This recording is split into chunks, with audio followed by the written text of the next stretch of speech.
সুমিত রায় আজ নিয়ে চতুর্থ দিন, টানা 4 দিন সিআইডির মুখোমুখি। আজও ভবানী ভবনে পৌঁছেছেন সিআইডির জিজ্ঞাসাবাদের মুখোমুখি হতে সুমিত রায়।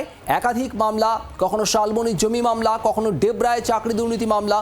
সুমিত রায়ের বিরুদ্ধে একাধিক মামলা রুজু হয়েছে এবং সিআইডি ডেকে পাঠাচ্ছে তাকে এই নিয়ে টানা 4 দিন, শনি, রবি, সোম, তারপর আজ মঙ্গলবার।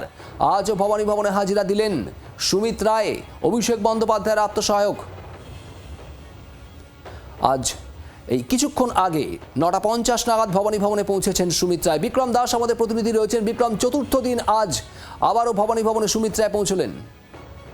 পশ্চিম মেদিনীপুরের শালবনী থানায় জমি দখল, জোর করে বিভিন্ন ধরনের ফোর্স ডকুমেন্ট দিয়ে জমি দখলের অভিযোগ, এবং সেই অভিযোগের ভিত্তিতেই সুমিত রায়কে আজকে সকাল 10টার সময় ভবানী ভবনে সিআইডি দপ্তরে তলব করা হয়েছিল।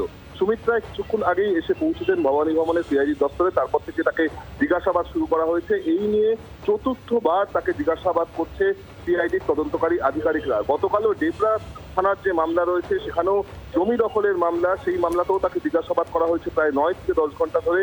আজকেও কিন্তু আবার তাকে জিজ্ঞাসাবাদ করা হচ্ছে। মূলত এই শালবনির মামলাতেই কিন্তু এর আগে আমরা দেখেছিলাম যে অভিষেক বন্দ্যোপাধ্যায়ের বাড়িতে সিআইডির টিম পৌঁছে গিয়েছিল সুমিত রায়ের খোঁজে। পরবর্তী ক্ষেত্রে এফআইআরটি সিআইডির তরফ থেকে গ্রহণ করা হয়, সিআইডি তদন্তভার নেয়, এবং তারপর থেকে কিন্তু মূলত এই তদন্তের ক্ষেত্রে সুমিত রায়কে এই নিয়ে একাধিকবার জিজ্ঞাসাবাদ করা হচ্ছে। শালবনির মামলাও এর আগে তাকে জিজ্ঞাসাবাদ করা হয়েছে, কিন্তু সেই জিজ্ঞাসাবাদ অসম্পূর্ণ এমনটাই তদন্তকারীরা জানাচ্ছেন। বেশ কিছু প্রশ্নের উত্তর এখনো পর্যন্ত সুমিত রায়ের কাছ থেকে পাওয়া যায়নি।